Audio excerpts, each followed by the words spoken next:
Before delving into the secret knowledge concealed within the Dendera Zodiac, it's crucial to establish the historical context from which it emerged. The Dendera Zodiac originally positioned on the ceiling of the Hathor Temple in Dendera, Egypt, and presently housed in the Louvre Museum in France, ranks as one of the most extraordinary ancient Egyptian astronomical relics. It is considered one of the best preserved zodiacal artifacts from antiquity. While it is often associated with the Greco-Roman era, there are also arguments for Babylonian influences. Our perspective suggests that it may encompass elements from both eras. However, some scholars' interpretations of the depicted details in this artwork may imply that certain information on the Dendera Zodiac traces back to 2000 BC or even earlier.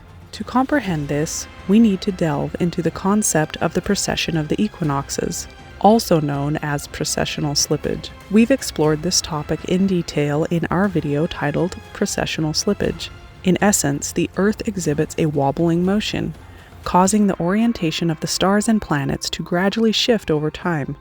For instance, on the eastern horizon during the spring equinox at dawn, the constellations Pisces and Aquarius are now at the cusp. Roughly 2,000 to 4,000 years ago, the Earth's orientation during this point faced the constellation Aries the Ram. Going back 4,000 to 6,000 years, it was oriented towards the constellation Taurus the Bull. This is where the Dendera Zodiac provides us with a clue. Intriguingly, we find a significant clue within this specific section where a woman is depicted supporting her part of the wheel. According to this photo, which was taken by a friend from the Louvre Museum, experts have identified this portion as the eastern cardinal point, which corresponds to the spring equinox. Many other experts from this field agree with this interpretation. According to the conventional dating of the Greco-Roman era, they date this Dendera Zodiac roughly from 300 BC to 30 BC. At this time, the Earth's orientation at the spring equinox aligned with Aries, and soon after transitioned into Pisces. However, what's fascinating here is that this depiction corresponds to Taurus. This misalignment strongly suggests a more ancient origin for this knowledge. Nevertheless, it's essential to acknowledge that a later influence may also have played a role. A prevailing theory is that this artifact was likely crafted during the Roman Greco era, but was inspired by earlier sources of knowledge.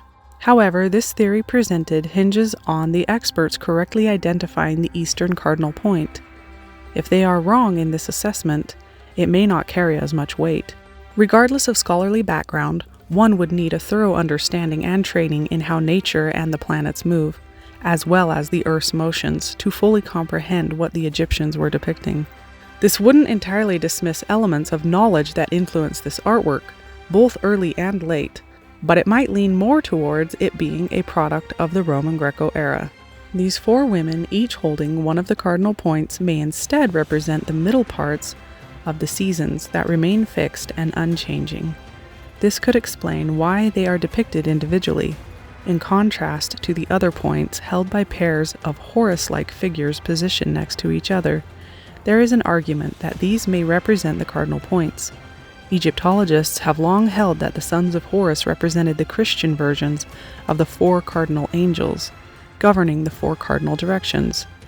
So the depiction of Horus may offer a more accurate representation of the cardinal points. Understanding nature at the cardinal points, it ends with a mutable sign such as Pisces, and then begins with a cardinal sign like Aries.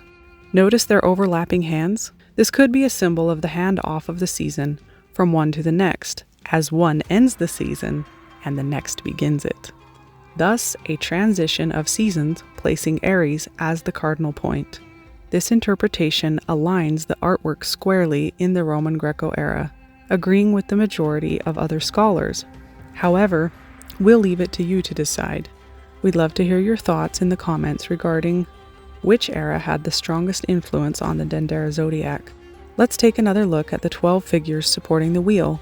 They undeniably represent the 12 zodiac constellations, as their alignment corresponds to their respective sections. When we delve into the practice of dividing the sky in this manner, it becomes evident that it leans more towards astrology than pure astronomy. Interestingly, this alignment shouldn't be surprising to those who believe in the Bible. The story of Moses confronting Pharaoh's magicians indicates that the Egyptians possessed knowledge of magic, and astrology is often considered the foundational course for practicing magic. These two subjects are intricately intertwined, more so than many realize. Astrotheologists call these sections of dividing up the sky the firmament or expanse. For example, in the book of Genesis, where God says, "Let there be a firmament in the midst of the waters, and let it divide the waters from the waters."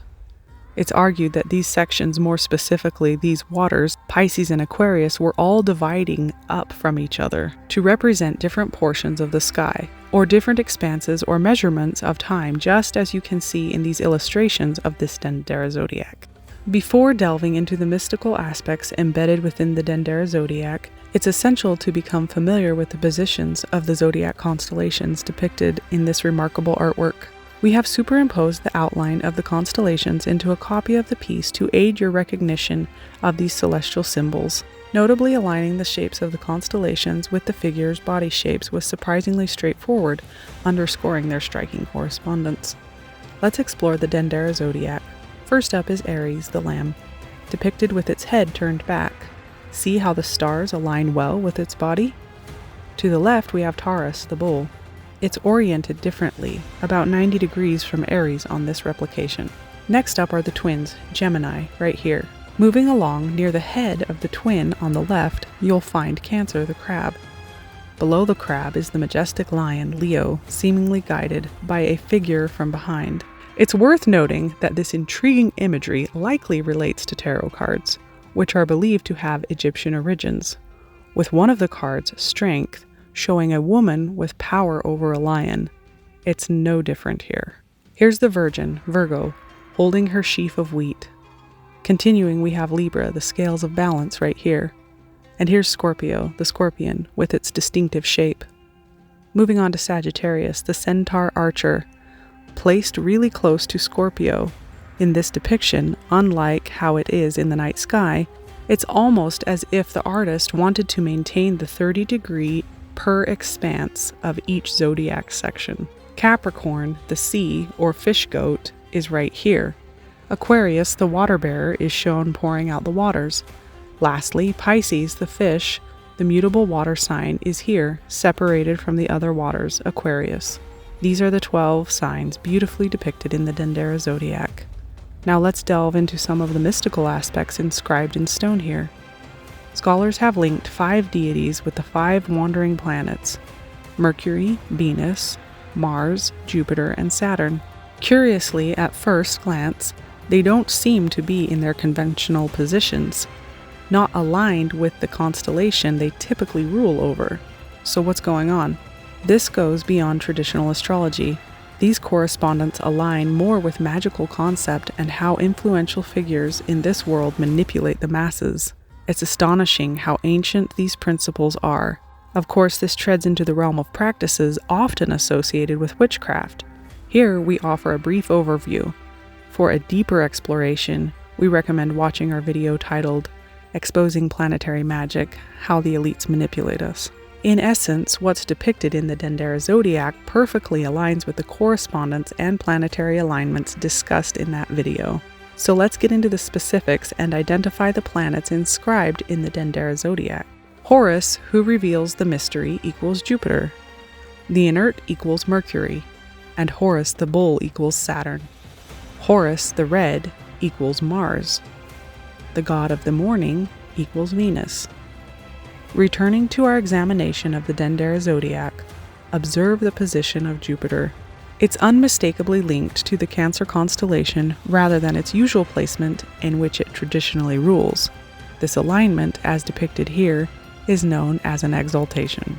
This understanding, the idea of such an alignment, serves as sort of a magnet. The concept of Jupiter connected to Cancer symbolizes the theme of safeguarding a future heir to the throne or a future deliverer.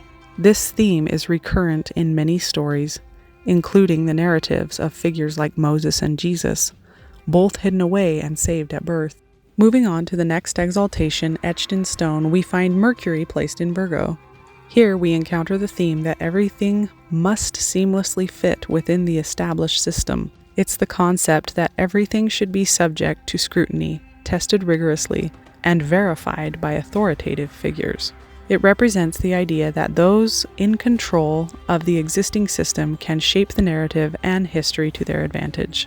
Moving forward, we come to another exaltation, which is Saturn, positioned at Libra. Libra is where the sun's light is weighed in the balance and judgment is set, and the light diminishes and descends into the underworld. Saturn, as a ruler of the underworld, aligns with this theme, energizing the heart of darkness.